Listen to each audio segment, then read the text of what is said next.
Morning class. আজকে সবে আমার পড়া শিখেছো? আজকে কিন্তু আমি সবার থেকে পড়াটা নেব। আর যারা না পারবে তাদের কপালে কিন্তু আজকে শনি নাচছে।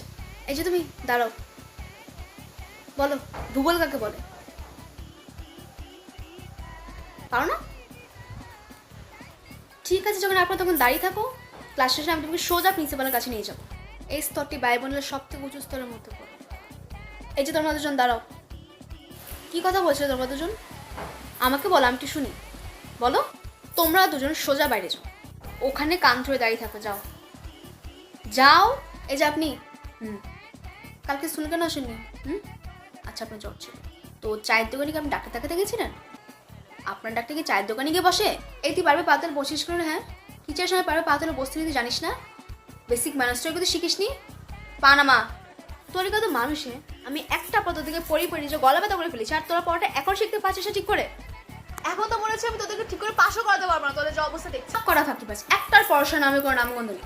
এই আমি তো দুজন করে বলেছি একসাথে বসতে না। হ্যাঁ, একসাথে করে বসেছিস? হ্যাঁ, এই তুই ওঠ তো, তুই ওঠ, তুই এখানে যা, তুই এখানে আয়। একসাথে বসে বসে গল্প করবে? হ্যাঁ, পড়াশোনা আমি তো কোনো নামগন্ধ নেই। বের করছি তো তোদের গল্প করা। তো আজকের ক্লাস এই পর্যন্তই। আর আপনারা দয়া করে আমার পড়াটা শিখে রাখবেন, যাতে আমি আপনাদের অন্তত 5টা অ্যাটলিস্ট করাতে পারি।